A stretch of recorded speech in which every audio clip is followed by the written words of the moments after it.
नमो अर्हन्ताणं नमो सिद्धाणं नमो आयर्याणं नमो वज्झायाणं नमो लोये सौवसाहुणं।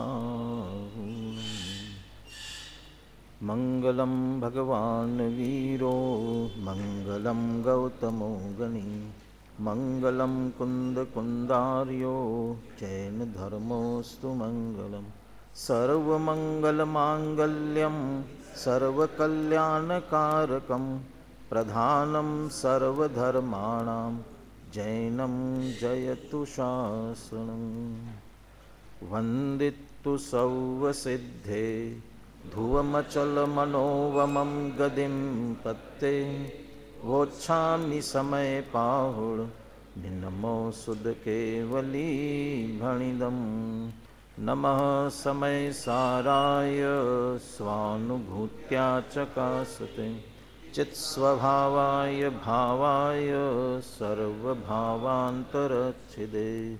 मैं करता हूँ कर्म काम कर्म है मेरा कर्म ऐसी मिथ्या मान्यता।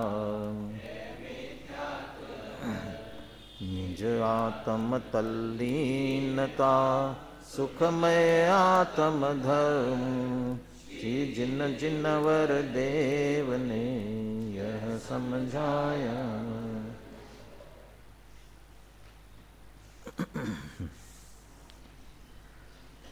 आचार्य कुंद कुंदे विरचित समय सार परमागम कर्ता कर्म अधिकार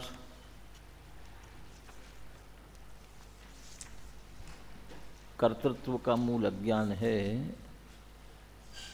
ये आचार्य देव 87 गाथा से लेकर 97 गाथा तक समझा रहे हैं, जिसमें से 96 गाथा तक की चर्चा अपनी हो गई है। 96 गाथा से संबंधित विशेष अनुशीलन से पढ़ करके आगे बढ़ेंगे, इसलिए पहले 96 गाथा पद्यानुवाद सहित सभी मिलकर बोलिए।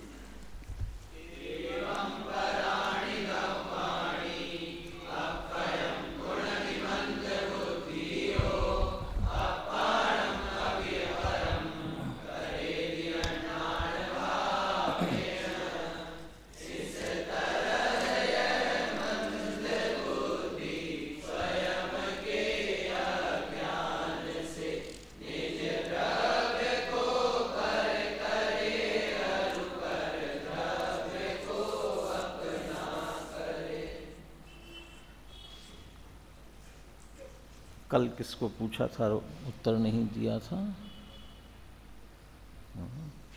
किसी को पूछा था ना कल, किन दो भावों की बात आई है।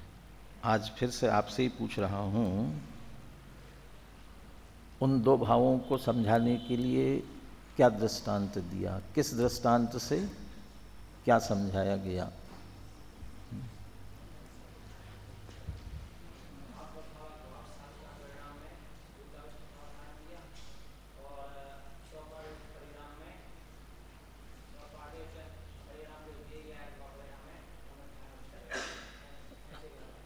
लेकिन ये विषय से संबंधित दृष्टांत तो दिए, लेकिन उन उदाहरण के माध्यम से समझाया क्या गया है?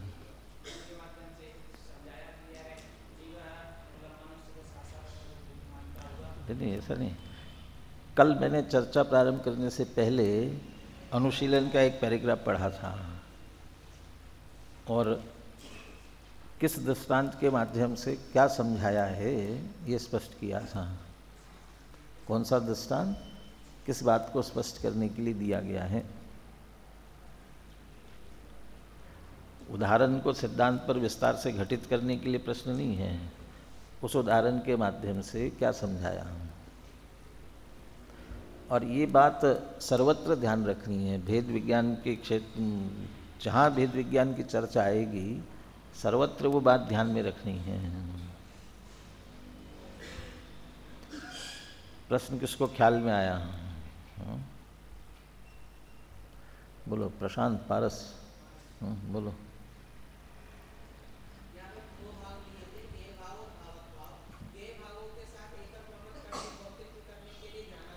फिर से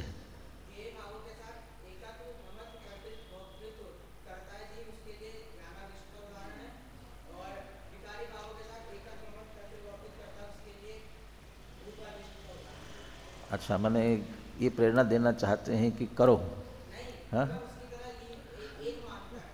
नहीं मैंने करना चाहिए ना, इसी के लिए दृष्टांत दिया ना, तो नहीं करना चाहिए। देखो उस पैराग्राफ में स्पष्ट लिखा हुआ है, फिर से पढ़ के सुनाता हूँ।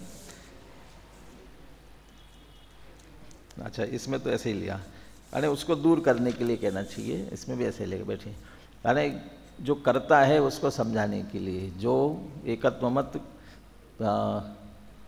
क्या नाम शशांक का ध्यान इस तरफ आकर्षित, इसके बहाने से सबका ध्यान आकर्षित ये करना चाहते हैं।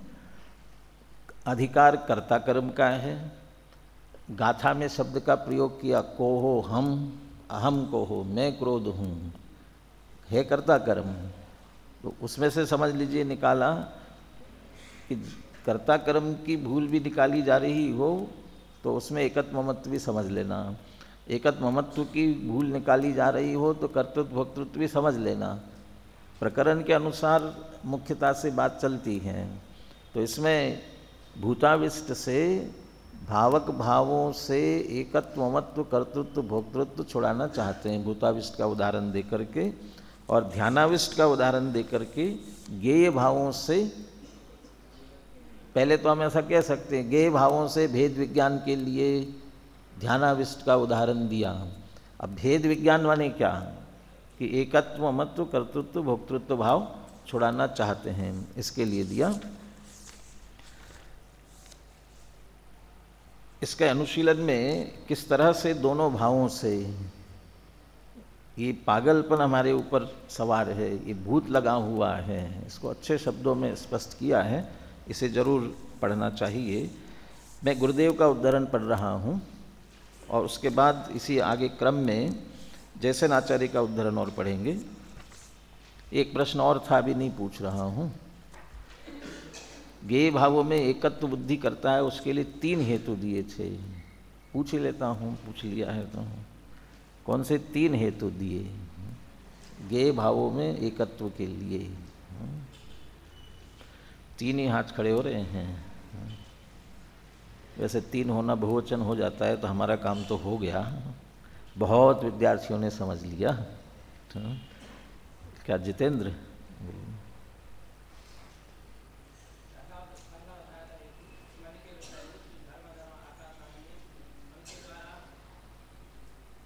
चैतन्य धातु रुकी होने से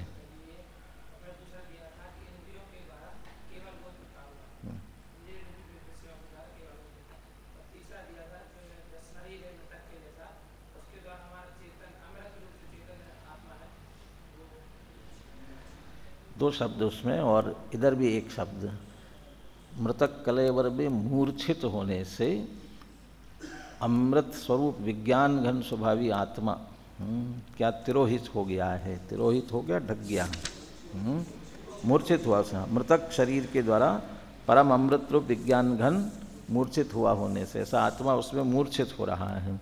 और इसलिए ये सारे ज्ञेय है, मन के विषय किए गए पदार्थ, मन के विषय मन से जिनका विकल्प करते हैं वो भी ज्ञेय है, इंद्रियों के विषय बन रहे वो भी ज्ञेय है, और देह के लिए अलग से बात की है कि सर्वाधिक जिसमें एकत्व होने की संभावना है वो देह है।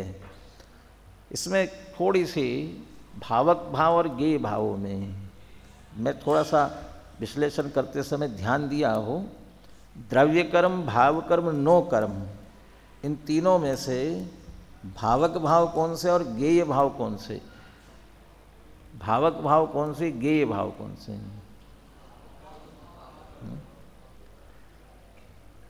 मेरा ध्यान आपका गया हो तो मैंने पहले ये कहा था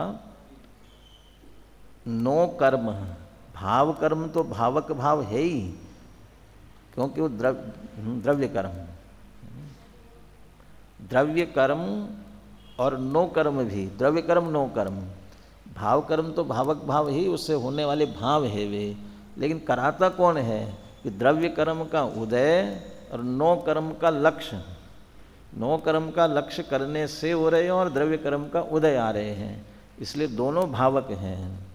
लेकिन जिन्होंने अनुशीलन गुरुदेव का उद्धरण ध्यान से पढ़ा हो उनको ये बात ख्याल में आना चाहिए कि सिर्फ द्रव्य कर्म का उदय वो भावक हैं और नो कर्म भी गेय में डाला गया है।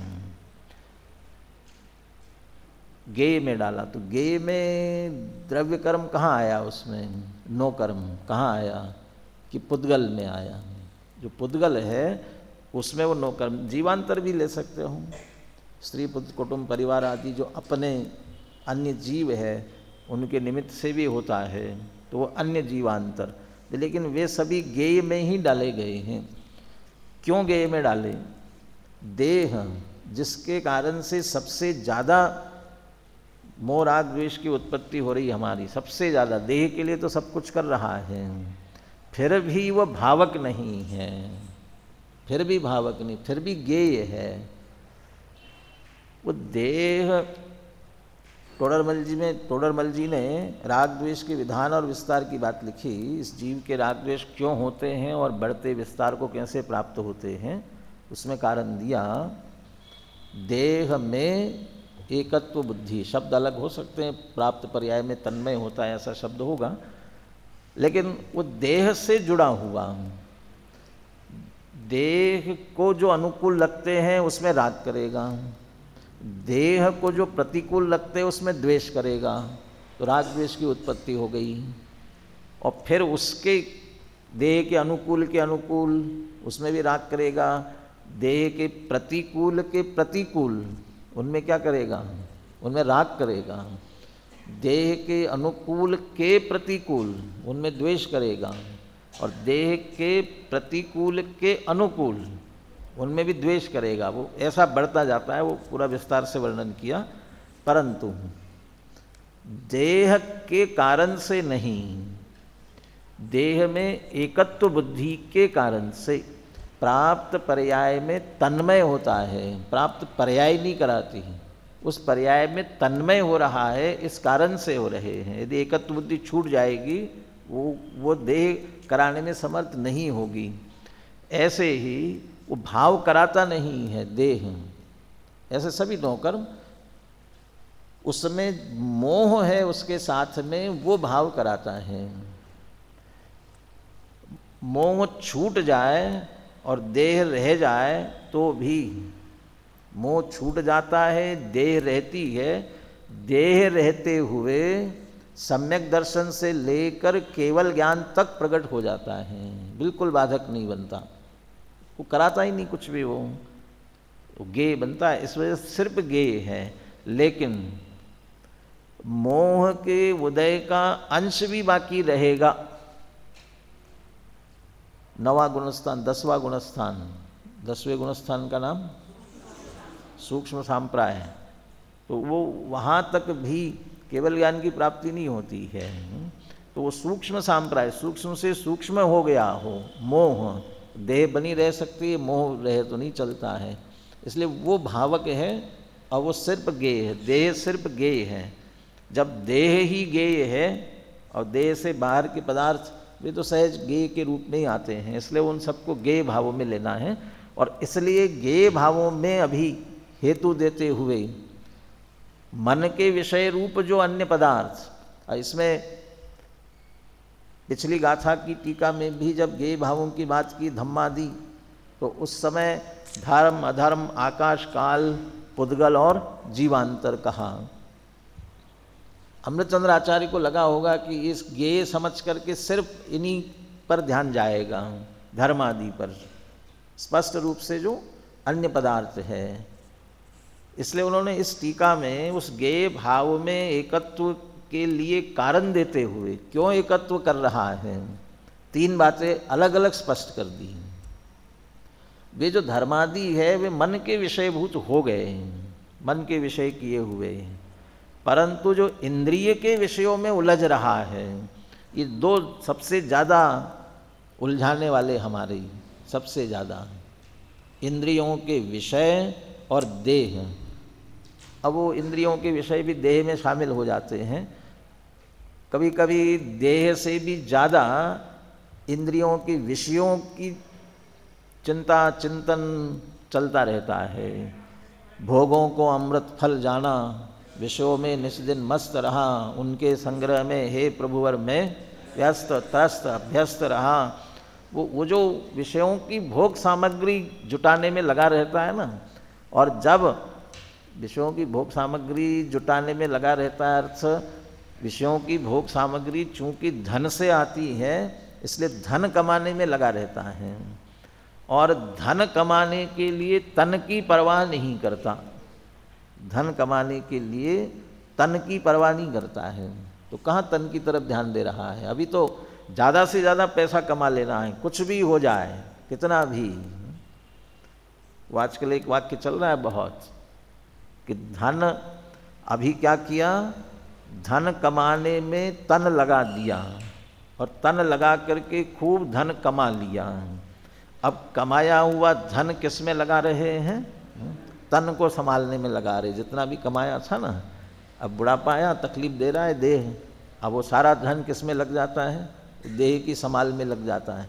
तो उस समय देह की परवाह किए बिना 5 इंद्रिय विषय की सामग्री जैसी मिले वो उसमें उसकी इकट्ठी करने में लगा रहता है निरंतर।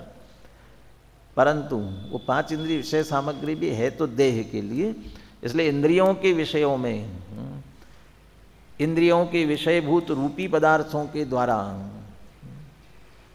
वो संयम की बात करते हुए कल परसों भी छात्र प्रवचन में याद किया था कि वो परद्रव्य प्रवृत्ति से निवृत्ति, तो परद्रव्य की प्रवृत्ति से निवृत्ति क्यों नहीं हो रही है? वो संयम धर्म में से उदाहरण दिया था। वो ऐसा सेठ बना हुआ है जिसके 5-5 टेलीफोन लगे हुए हैं और निरंतर घंटी बजती रहती है। ऐसे ही हमारे भी ये 5-5 इंद्रियों के माध्यम से पर की ओर ही हमारा लक्ष्य जा रहा है। वो इंद्रियों के विषयों में वो चैतन्य धातु रुक गई है, केवल बोध ढका हुआ है, केवल ज्ञान स्वरूप आत्मा है, वो दिखता ही नहीं, विषय नहीं बनता। और अलग से फिर ये लिया कि ये मृतक कलेवर देह, उसमें मूर्छित हो रहा है अमृत विज्ञान घन स्वभाव। 2 शब्द दिया, अमृत विज्ञान घन। अमृत कभी मरण को प्राप्त होने वाला नहीं है। और शरीर कैसा है? मरण धर्मा, शरीर मरण धर्मा है। नहीं, वो तो मरण धर्मा कोई हर समय थोड़ी मरता है, वो तो जब आयु क्षय हो जाएगा अंत में मरण होगा ना, नहीं उस समय नहीं, प्रति समय मर रहा है। अब मर नहीं रहा हो तो मरने की तरफ दौड़ रहा है, निरंतर दौड़ लगा रहा है। श्रियंते यति शरीरम, प्रति समय जो क्षरण हो रहा है, प्रति समय क्षरण हो रहा है। देह बिखर जाती है, ज्ञानी कहते हैं इसमें क्या आश्चर्य है, देह बिखर गई, इसमें क्या आश्चर्य है? नहीं बिखरी, अभी तक ऐसी की ऐसी बनी है, आश्चर्य तो इसमें होना चाहिए अभी तक कैसी रखी, ऐसी की ऐसी कैसी है। क्यों? क्योंकि पुद्गल की बनी हुई है। और पुद्गल का स्वभाव क्या है? पूर्ण गलन, तो किस समय गल जाए, किसी समय बिखर जाए, तो किस समय क्या हो, प्रति समय निरंतर। हिम समान तन भी नित प्रति गलता रहता, मेरा एक छंद है, हिम समान सुंदर तन भी नित प्रति गलता रहता, भाव मरण नित करता रहता, कैसे लिखूं कुशलता। बर्फ जैसी पिघलती रहती है ना, ऐसा शरीर का क्षरण निरंतर हो रहा है। लेकिन भगवान आत्मा अमृत, कुछ रंच मात्र क्षरण नहीं होता, वैसा का वैसा। गोमटेश्वर बाहुबली की प्रतिमा का महामस्तकाभिषेक होने वाला है, अभिषेक होने वाला है, और अभी से बहुत से लोग चिंता व्यक्त कर रहे हैं कि राम प्रतिमा का क्षरण हो रहा है। वो चरणों की बड़ी बड़ी फोटो देख करके लिख रहे हैं कि देखो कितना क्षरण हो रहा है, इसको बंद कर देना चाहिए। अभी कम से कम रोज़ जो चरणों का प्रक्षाल होता है वो भी बंद कर देना चाहिए, नहीं तो धीरे धीरे और क्षरण होता जाएगा। भगवान बाहुबली का क्षरण हो रहा है ना, भगवान बाहुबली का क्षरण हो रहा है प्रति समय। किसका क्षरण हो रहा है? वो प्रतिमा का क्षरण तो हो सकता है, लेकिन वह बाहुबली जो भगवान बनकर सिद्धालय में विराजमान है, उनकी आत्मा का क्या क्षरण हो रहा है? वो कभी अमृत। और दूसरा, ये स्पष्ट जड़ दिख रही है तो जड़ ही है। दिखते ही ख्याल में आना चाहिए कि इसमें ज्ञान नहीं है। और भगवान आत्मा विज्ञान घन, इसलिए अमृत विज्ञान घन स्वभू। अमृत विज्ञान घन होते हुए भी ये इस मृतक कलेवर इसमें मूर्छित हो रहा है। क्या विशेषता है ऐसी जिस पर ये लुब्ध हो रहे हैं? हम लुब्ध हो रहे हैं। ऐसा क्या है इसमें जिसमें हम इसमें लुब्ध हो रहे हैं? ऐसा क्या नहीं है हमारी आत्मा में जिस पे हम लुब्ध न हो? क्या नहीं है? सर्वार्थ सिद्धात्मतया विधत्ते ज्ञानी किमन्यस्य परिग्रहेण।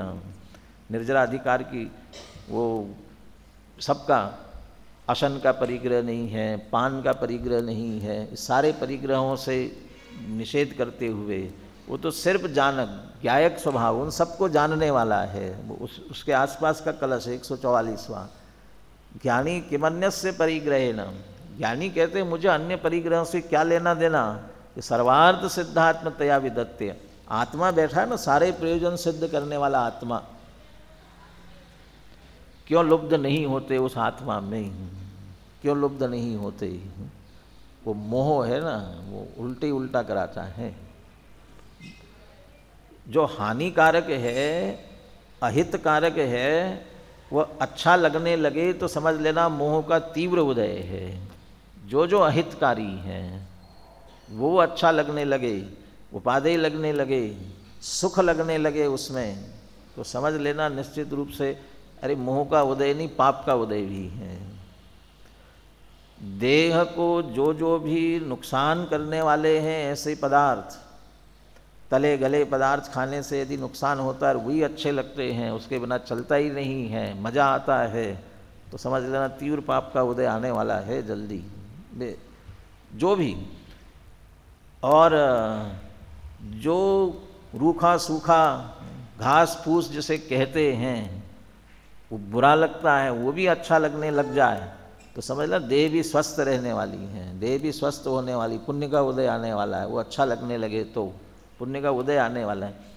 अहितकारी भावों में उपादेयपना लगे, 5 इंद्रिय विषयों में उपादेयपना लगे, देह जो स्पष्ट जड़ है, ज्ञान रंच मात्र जिसमें नहीं है, वो लुभा रही, उसी में लगे हुए हैं, ये मोह का उदय।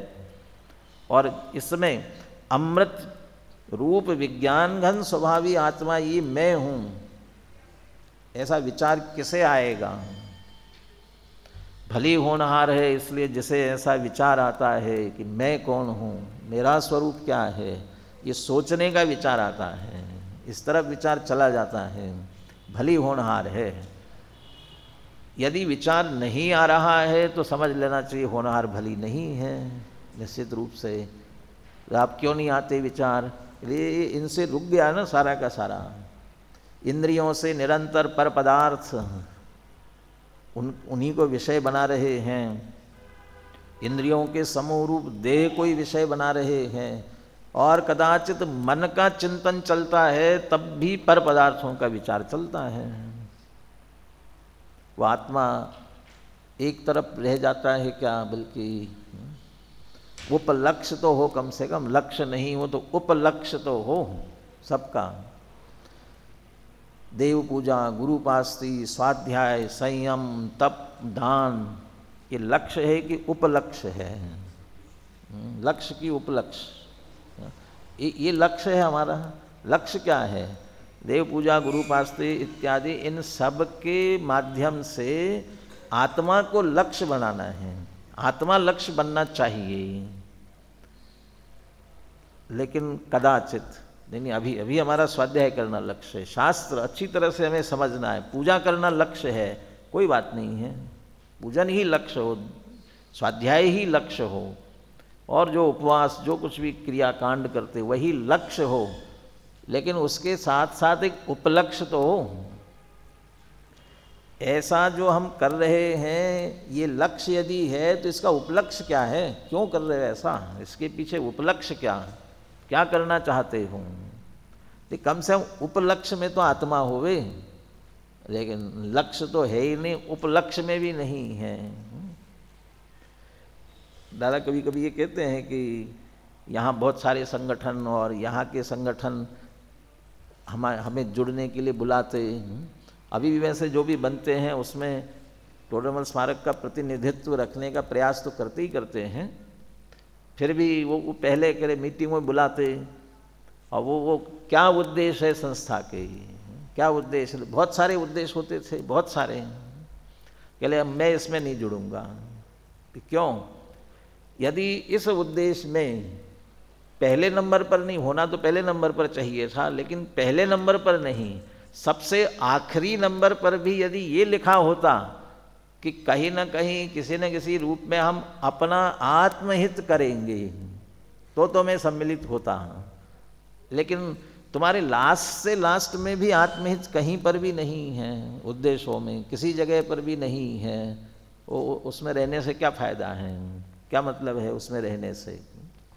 इसलिए ये तीन बातें कल विस्तार से नहीं किया था, टीका पूरी करनी थी इसलिए बात नहीं कर पाए थे, लेकिन बहुत मार्मिक है, बार बार विचार करने जैसे। कभी कभी ये प्रश्न हमारे चित्त में खड़ा हो ना, प्रश्न तो तब खड़ा हो कुछ प्रयास कर रहे हो कि हम अपने स्वरूप को जानने का प्रयास करें और नहीं जान पाए, क्यों नहीं जान पा रहे हैं, तो इस पर आ जाना चाहिए। ये कारण है, इस कारण से हम नहीं जान पा रहे हैं। देखो इसी बात को गुरुदेव अपने शब्दों में कहते हैं 129 पेज पर। उक्त संदर्भ में स्वामी जी का स्पष्टीकरण इस प्रकार है। यहाँ कहते हैं, भाई तो अपनी त्रिकाली चैतन्य रूप वस्तु को भूलकर राग व परद्रव्य में एकाकार हुआ है तथा पुण्य पाप के भावों को एवं परद्रव्य को अपना मानता है। तेरी यह चेष्टा भूताविष्ट पुरुष जैसी है। परद्रव्य के विचार में वह इतना एकाकार हो गया है कि मैं शुद्ध चैतन्य रूप ज्ञायक आत्मा हूँ, इस बात को बिल्कुल भूल गया है तथा स्वयं को परद्रव्य स्वरूप ही मानने लगा है। इस प्रकार स्वयं को भूलकर परद्रव्य के ध्यान में मशगूल होने से अब उसको परद्रव्य से छूटना अत्यंत कठिन हो गया है। अपनी अज्ञानी पर ज्ञेय रूप धर्मादि द्रव्यों को भी ज्ञायक के साथ एक रूप मानता है। जो 6 द्रव्यों के विचार के विकल्प में एकाकारपने तल्लीन होता है वह परद्रव्य को अपना मानता है। अनंत परद्रव्य ज्ञेय हैं तथा भगवान आत्मा ज्ञायक है। ज्ञानी अनंत परज्ञेयों को जानता हुआ ज्ञाता रहता है और अज्ञानी ज्ञेय व ज्ञायक को एक रूप करता हुआ शुभाशुभ विकल्पों को उत्पन्न करता हुआ उन सविकार व सोपाधिक चैतन्य परिणामों का कर्ता होता है। क्रोधाधिक भाव सविकार चैतन्य परिणाम है तथा धर्मास्तिका आदि 6 द्रव्य मेरे हैं ऐसा माने तो वह मानना सोपाधिक चैतन्य परिणाम है। इसमें भी क्या अंतर है, क्योंकि जब वो क्रोधादि को अपना जान रहा है, मान रहा है, वो क्षणिक तादात्म्य उस रूप में जिस भाव से परिणमता है, शुभोपयोगी आत्मा शुभ है, अशुभोपयोगी अशुभ है, शुद्धोपयोगी शुद्ध है, इस अपेक्षा से वैसा हुआ है, इसलिए सविकार है। परंतु अन्य ज्ञेय पदार्थों को कितना भी अपना माने जाने वो होता नहीं है वैसा, इसलिए वो सोपाधिक में डाला उसे। अज्ञानी राग को अपना मानता हुआ उसका कर्ता होता है और परद्रव्य मेरा है ऐसा मानता हुआ मिथ्या मान्यता का कर्ता होता है। राग को तो सीधा लिख दिया राग का कर्ता है, और पर के संबंध में बात करते समय लिखा कि अपनी मिथ्या मान्यता का कर्ता होता है, किंतु परद्रव्य का कर्ता तो कोई भी जीव कभी भी हो ही नहीं सकता। अभी 3 बातों की चर्चा अभी अपन ने कर ली। जैसे आचार्य की उसमें प्रश्न इसमें से उठा 131 पेज पर, अब तीसरा पैराग्राफ देखो। मन में उठने वाले धर्मादि द्रव्यों के विचार भी बंध के कारण हैं। बंध के कारण है माने वो ज्ञेय भाव में एकत्व बुद्धि, वो भी कर्ता बना उसको कह दिया, और कर्तापना होना वो बंध का कारण होता है। कर्तृत्व बुद्धि बंध का कारण है, इसलिए धर्मादि द्रव्यों के विचार भी बंध के कारण है, या यह कहा जा रहा है। जब उक्त विचारों से भी चैतन्य ज्योति रुकी हुई है तो फिर इंद्रिय ज्ञान और शरीर में एकत्व की बात ही क्या करना। अब ये चर्चा आ रही, इस पर से प्रश्न खड़ा हुआ। यहाँ एक प्रश्न उपस्थित होता है कि जब धर्मादि द्रव्यों का विचार भी बंध का कारण है तो क्या इनका विचार भी नहीं करना चाहिए? जबकि संस्थान विचय धर्म ध्यान कहा गया है, 6 द्रव्य 7 तत्व इन सबका चिंतन करने के लिए कहा गया है, ये सब विचार करना चाहिए। द्रव्यों का द्रव्य गुण पर्याय का विचार होना चाहिए, तो ये सब होना चाहिए ना। फिर यहाँ तो कह रहे कि वो बंध का कारण है, ज्ञेय में एकत्व बुद्धि हो जाएगी, ऐसा कैसे? आचार्य जयसेन ने तात्पर्य वृत्ति में इसी प्रकार का प्रश्न उपस्थित कर उसका सुंदरतम समाधान प्रस्तुत किया है, जो इस प्रकार है। इस पर यदि कोई ऐसा कहे कि हे भगवान, ये धर्मास्तिकाय है, यह जीव है इत्यादि ज्ञेय तत्वों का विचार रूप विकल्प करने पर भी यदि कर्मों का बंध होता है तो फिर ज्ञेय तत्वों का विचार करना भी वृथा है, अतः वो नहीं करना चाहिए। इस पर आचार्य देव उत्तर देते हुए कहते हैं कि नहीं भाई, ऐसा नहीं कहना चाहिए, क्योंकि यद्यपि त्रिगुप्ति रूप परिणत समाधि के काल में ऐसे विकल्प करना योग्य नहीं है, तथापि उक्त त्रिगुप्ति रूप ध्यान के अभाव में किस किस शब्द पे जोर देना चाहिए वो ध्यान रखना। त्रिगुप्ति रूप ध्यान के अभाव में शुद्धात्मा को उपादेय करके, जानना तो धर्मादि द्रव्यों को है, लेकिन कैसे?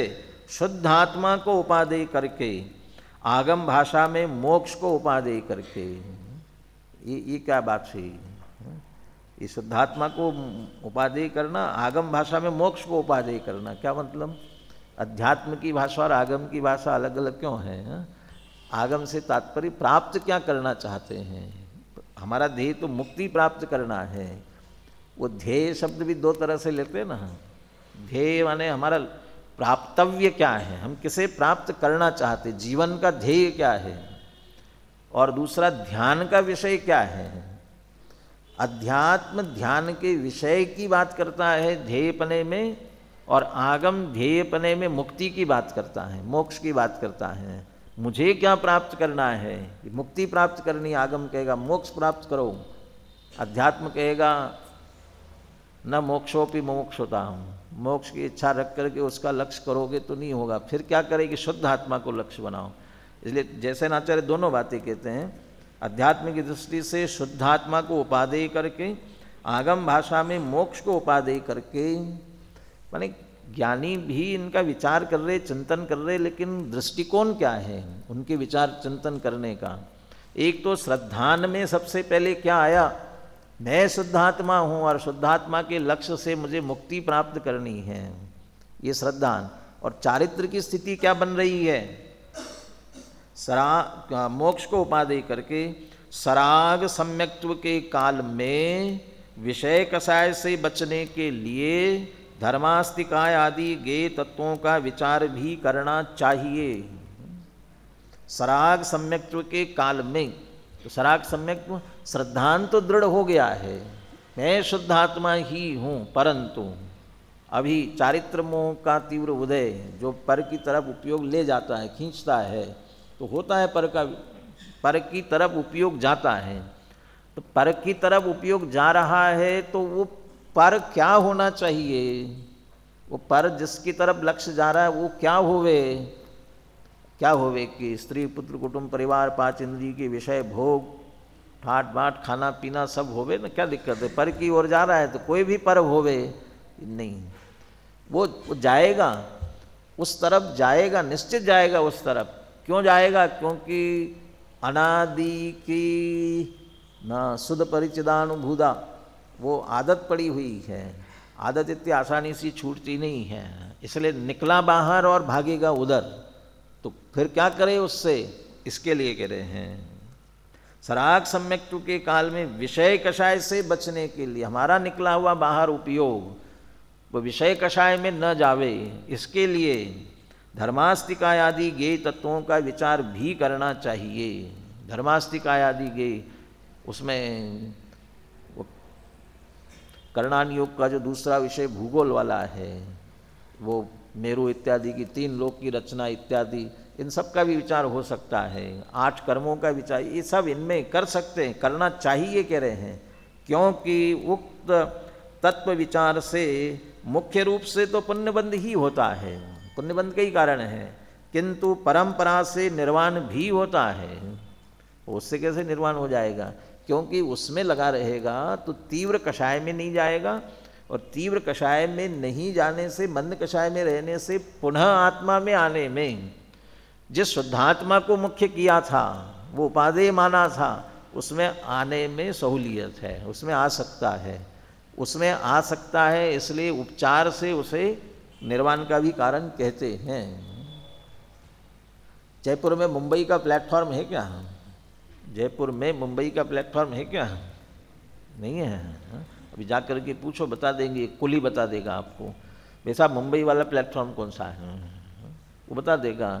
मेरे ख्याल से 3 नंबर से जाती है गाड़ी, जिस नंबर से भी, वो आपको बता देगा ये मुंबई का प्लेटफॉर्म है कि जयपुर का है।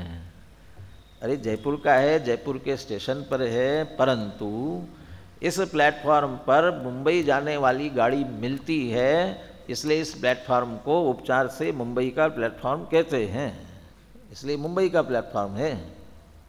अच्छा, ये मुंबई का प्लेटफॉर्म है, तो इस प्लेटफॉर्म में पहुंच जाऊंगा तो मुंबई पहुंच जाऊंगा ना, कि हाँ बिल्कुल पहुंच जाओगे। कोई जाकर के प्लेटफॉर्म पर बैठ जाए, मैं तो मुंबई आ गया, चलो अब यहाँ से बाहर निकल के इंडिया, क्या गेट वे ऑफ इंडिया देखने चलते हैं, चौपाटी देखने चलते हैं, चला जाएगा ना। तो वो बैठे बैठे कहे कि अरे साहब मैं मुंबई नहीं पहुँचा, अरे अभी प्लेटफॉर्म पर आए हों, तो ये प्लेटफॉर्म मुंबई का है ना, कि हाँ है। तो क्या करें कि जैसे ही मुंबई की गाड़ी आ जाए तो प्लेटफॉर्म छोड़ना और मुंबई की गाड़ी में बैठ जाना, तब पहुँचोगे। तो ये विषय कषाय से बचकर मंद कषाय की स्थिति में रहेगा तो शुद्ध आत्मा रूपी गाड़ी में बैठने का इसे पुनः अवसर होगा, लेकिन यदि विषय कषाय में पड़ा हुआ होगा तो अवसर नहीं होगा। इसलिए कह रहे परंपरा से निर्वाण भी होता है, इस कारण ऐसा विचार करने में कोई दोष नहीं है। टोडरमल जी भी जैसे आश्रव तत्व की भूल में, आश्रव तत्व की भूल की बात करते हुए, जिनसे पुण्य का बंध होता है, पुण्य का आश्रव होता है, ऐसे भाव वो क्या है, कैसे हैं, क्या स्थिति है, उनके संदर्भ में प्रशस्त राग करना चाहिए कि नहीं करना चाहिए, कितने स्पष्ट शब्दों में लिखा।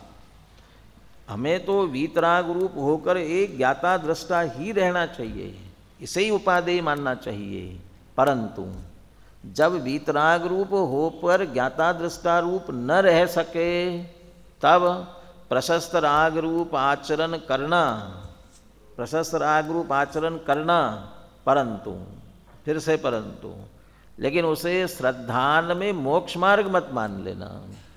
उसे श्रद्धान में मोक्ष मार्ग मानना मिथ्यात्व है, प्रशस्त राग होना मिथ्यात्व नहीं है।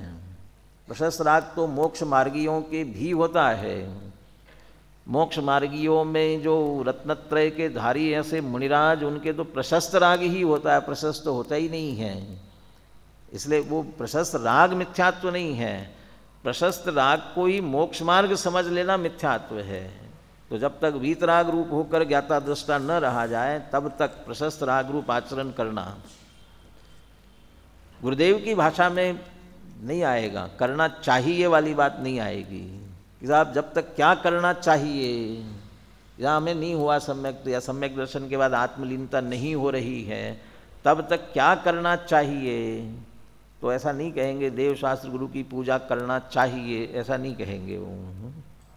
ज्ञानी को भी देव पूजा आदि का भाव आए बिना रहता नहीं है। नहीं, आप बताओ ना क्या करना चाहिए, कह रहे ना आए बिना रहता नहीं है।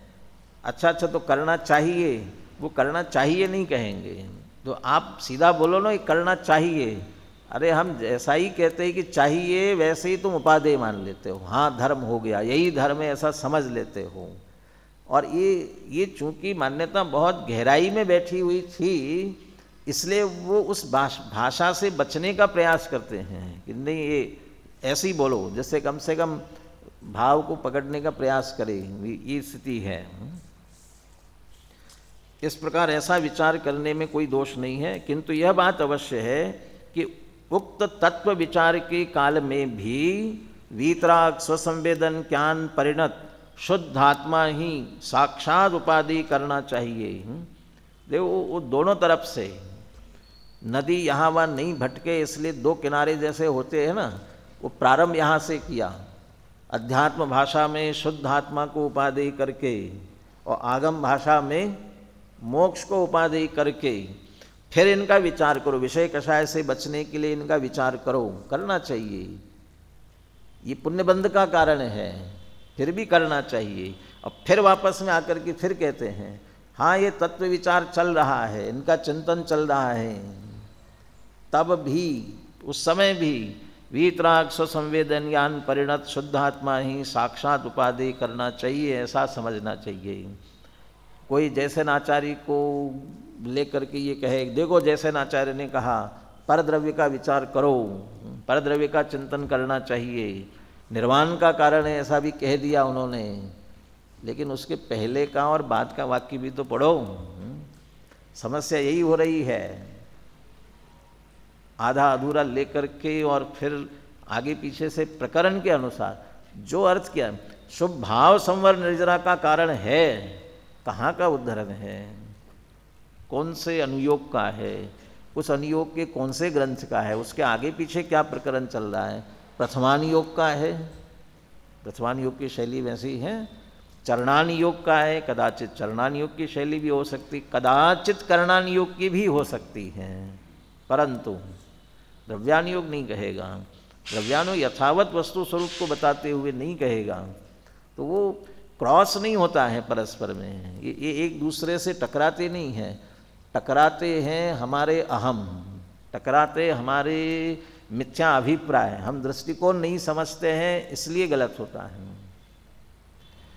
मैं मुनि महाराज के भी प्रवचन खूब सुनता हूँ, मुझे कोई दिक्कत नहीं होती है, खूब सुनता हूँ, और वो कहते इसी से होता है, ऐसे ही ये पूजा करो, भक्ति करो, कल्याण हो जाएगा तुम्हारा। वो चरणानुयोग के खाते में डालते जाते हैं, व्यवहार के खाते में डालते हैं। हाँ व्यवहार के कथन जिनवानी का कथन है, जिनवानी में लिखा ठीक है, कोई भाई व्यवहार का कथन है, क्या दिक्कत है उसमें, लेकिन वो व्यवहार के खाते में तब डालते हैं जब ये निश्चय अच्छी तरह से ख्याल में है, वास्तविक वस्तु स्वरूप क्या है, मार्ग क्या है, यदि ख्याल में है तो कोई दिक्कत नहीं है, सुन लिया।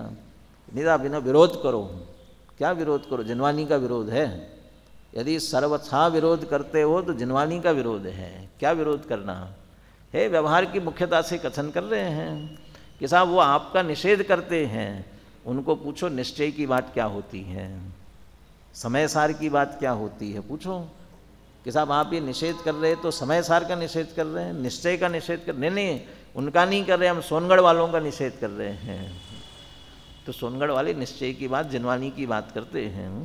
वो कहते हैं ऐसा, जब अभी आजकल जैसे आदेश निकलते ना, मंदिरों में बाहर लगे हुए हैं ऐसे आदेश, तो वो शांति सागर महाराज थे, वो पुराने, वो शांति सागर महाराज के सामने भी लोग पहुँचे थे उनके पास कि साहब ऐसा आदेश आप निकालो, आपकी सब बात मानते हैं, ये मना कर दो इनको।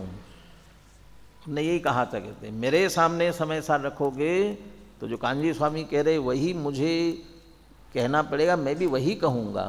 वो समय सार की बात कर रहे हैं, कैसे आप निषेध कर सकते हो। समय सार उनके चित्त में भी अच्छी तरह से बैठा हुआ था, समय सार उनके चित्त में भी, उनका जो अंतिम उपदेश है ना पूरा अध्यात्म का है, पूरा अध्यात्म। अब वो जो ये समय सार की चर्चा है उसको उन्होंने कहा इसके बिना मोक्ष मार्ग नहीं होता है, अकेले क्रियाकांड से मोक्ष नहीं होता है, मोक्ष मार्ग नहीं होता है, इस पर पूरा जोर दिया उसमें अंतिम उपदेश में उनके, जो संलेखना के समय दिया, ध्यान में था उनको। शायद उनका ही दोहा है, वाक्य ऐसा है, समय सार पढ़े जो कोई ताहि तनाव कभी नहीं होई। समय सार पढ़े जो कोई ताहि तनाव कभी नहीं होई। जो समय सार पढ़ता है उसे तनाव नहीं हो सकता है। तनाव हो रहा है तो समझ लेना चाहिए समय सार नहीं पढ़ रहे हम, सिर्फ शब्द पढ़ रहे हैं उसके, असली उस विषय को नहीं पकड़ पा रहे हैं, ऐसा समझना चाहिए। यहाँ शिष्य फिर प्रश्न उपस्थित करता है कि हे भगवान, वीतराग स्वसंवेदन ज्ञान के विचार काल में इस वाक्य में आप प्रचुरता से बार बार वीतराग विशेषण का प्रयोग करते हैं, इसका क्या कारण है? भी स्वसंवेदन के काल में ऐसा कहो ना, वो वीतराग शब्द का प्रयोग क्यों कर रहे हैं? वीतराग स्वसंवेदन के काल में क्या कोई सराग स्वसंवेदन ज्ञान भी होता है? माने दूसरा स्वसंवेदन सराग भी होता है क्या? वीतराग के साथ साथ सराग भी होता है क्या? इसके उत्तर में आचार्य देव कहते हैं कि हाँ भाई, विषय सुखानुभव के आनंद रूप स्वसंवेदन ज्ञान सर्वजन प्रसिद्ध ही है। जो भी विषयों का आनंद आता है ना, वह भी स्वसंवेदन है। 5 इंद्रिय विषयों का आनंद स्वसंवेदन है। क्या स्वसंवेदन? यदि स्वसंवेदन है तो फिर सम्यक दर्शन ही हो जाना चाहिए ना।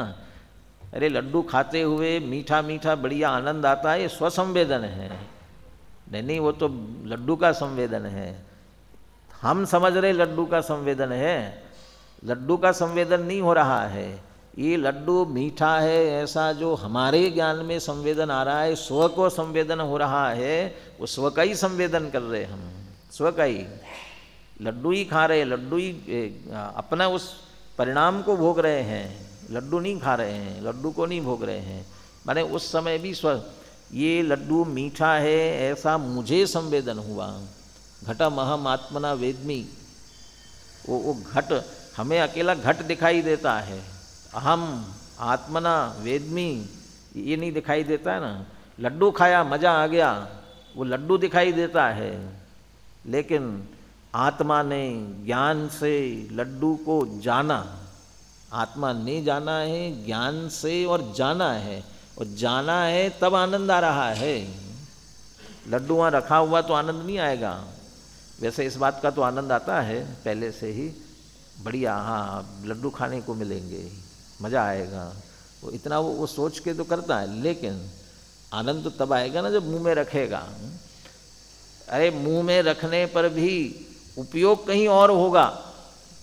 बढ़िया खाना बनाया हो घर पर और व्यापार धंधे की कोई चिंता से आया हुआ, बहुत बढ़िया, जिसको जो पसंद होता है वही खाना बना हुआ हो, और वो खाना खाने बैठा, खाना खाया, और खाना खाने के बाद में पूछा कैसा लगा, बढ़िया था, नहीं कुछ कहा नहीं तुमने, नहीं तो देखते ही बहुत खुश होकर के कहते अरे आज तो मेरी पसंद का बना हुआ है, आज तो कुछ कहा ही नहीं, अच्छा मेरी पसंद का बना था, क्या क्या, अच्छा अच्छा था, अच्छा था। कि मज़ा नहीं आया, क्यों नहीं आया? वही जो रोज़ खा करके आनंद लेता था आज क्यों नहीं आया? क्योंकि उपयोग था ही नहीं उसमें, उपयोग तो कहीं और था, उसके जानने में लगा ही नहीं था, लगा ही हुआ नहीं था, कहीं और लगा हुआ था। तो इसका मतलब जब ले रहे थे ना तब उसमें उपयोग लगा हुआ था, वो उपयोग का आनंद आ रहा था। माने वस्तु में से नहीं आनंद आता है, वो उसकी तरफ उपयोग लगाने से। इसलिए वो विषय कषाय के काल में भी कह रहे स्वसंवेदन, लेकिन वो विषय का लक्ष्य कर रहा है, राग है उस समय, इसलिए उसको सराग कहते हैं। विषय सुखानुभव के आनंद रूप स्वसंवेदन ज्ञान सर्वजन प्रसिद्ध है। लड्डू खाने पर मज़ा आया, ये जो कह रहा है ना, मुझे मज़ा आया, मुझे बहुत मज़ा आ गया, तो मुझे आया ये कह रहा है ना, इसका वेदन किसे हुआ? स्व को हुआ, अपने को हुआ, इसलिए वो स्वसंवेदन है। आनंद रूप स्वसंवेदन ज्ञान सर्वजन प्रसिद्ध है, वह सराग होता है। किंतु जो शुद्धात्मा के सुखानुभव रूप स्वसंवेदन ज्ञान है वह वीतराग ही होता है। 2 तरह से वीतरागता उसमें, एक तो किसी का लक्ष्य जिससे राग, ये हम ये कहते हैं ना इसको मीठा पसंद है, इसको नमकीन पसंद है, जो भी पसंद कहते हैं ना, इसका मतलब उसके प्रति राग है, तभी तो वो पसंद है।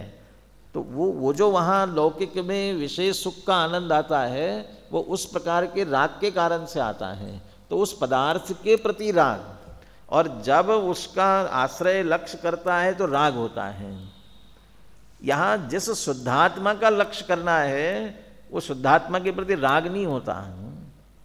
कोई पूछ रहा था एक विद्यार्थी, ये आत्मा से राग करे तो क्या दिक्कत, ये आत्मा अच्छा है, बहुत बढ़िया है। हाँ?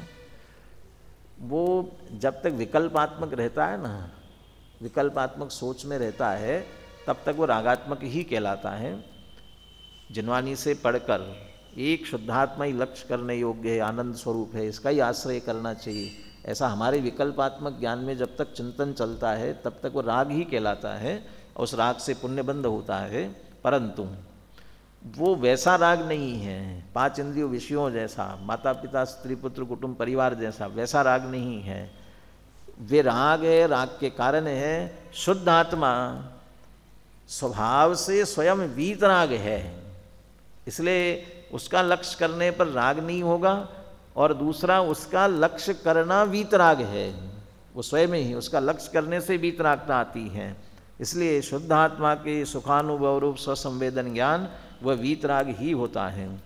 स्वसंवेदन ज्ञान के व्याख्यान के काल में इसी प्रकार का व्याख्यान सर्वत्र ही जानना चाहिए। ये भी एक शैली है जैसे नाचार्य की, एक बार कहते हैं तो कह रहे बार बार कहने की आवश्यकता नहीं है।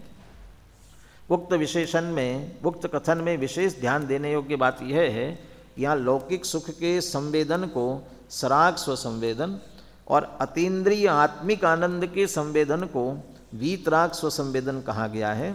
साथ ही यह आदेश भी दिया गया है कि जहाँ जहाँ स्वसंवेदन ज्ञान के व्याख्यान का प्रसंग हो वहाँ वहाँ सर्वत्र ही सराग स्वसंवेदन और वीतराग स्वसंवेदन का यही अर्थ करना चाहिए। उक्त संपूर्ण मंथन का तात्पर्य मात्र इतना ही है कि पर और विकार के कर्तृत्व की मान्यता का मूल, ये सारे पूरे प्रकरण की बात है, इतना ही है, पर और विकार के कर्तृत्व की मान्यता। अब यहाँ पर और विकार शब्द का प्रयोग किया, पर और विकार 3 शब्द अलग अलग हो गए, बल्कि हाँ 3 हो गए। एक तो ज्ञेय कहा था और ज्ञेय के होने वाले सोपाधिक कहा था, यहाँ उसको पर के रूप में लिया। जो पर है उनके प्रति एकत्वमत्वादि होना, वो ज्ञेय भावों का एकत्वमत्व है, वो सोपाधिक परिणाम है। और जो विकार है वो भावक भावों में एकत्व बुद्धि वाला भाव है, और उसे सविकार चैतन्य परिणाम कहा था। पर और विकार के कर्तृत्व की मान्यता का मूल अज्ञान है। वीतराग स्वसंवेदन ज्ञान का अभाव है, वीतराग स्वसंवेदन ज्ञान का अभाव है। इसका मतलब हम उससे जो जुड़ रहे हैं ना, सरागता से जुड़ रहे हैं, इन पर और विकार के साथ सरागता से जुड़ रहे का मतलब उपयोग से जुड़ रहे हैं, जो कि मिथ्या दर्शन अज्ञान अविरति रूप 3 प्रकार से हो रहा है, उससे जुड़ रहे हैं। यदि वह 3 प्रकार निकल जाए तो वीतराग स्वसंवेदन ज्ञान हो जाएगा। सम्यक दर्शन ज्ञान चारित्र रूप से देखेंगे उसे, तो फिर ये नहीं होगा। इसलिए वीतराग स्वसंवेदन ज्ञान का अभाव उसका कारण है। अब आगामी गाथा में ये कहते हैं, यह कर्तृत्व की मान्यता ज्ञान से नष्ट होगी, वीतराग स्वसंवेदन ज्ञान से ही नष्ट होगी। तो ये अगली गाथा, ज्ञानात् तथा स्थितम एतद् ज्ञानात् नश्यति कर्तृत्वम, ये बात भी सिद्ध हो गई कि ज्ञान से कर्तृत्व नष्ट हो जाता है। कैसे सिद्ध हो गई? कि अज्ञान है ना मूल, तो अज्ञान कारण है, तो अज्ञान चला जाएगा तो अपने आप ही वह दूर होगा। 97 गाथा की चर्चा अपन आगे करेंगे।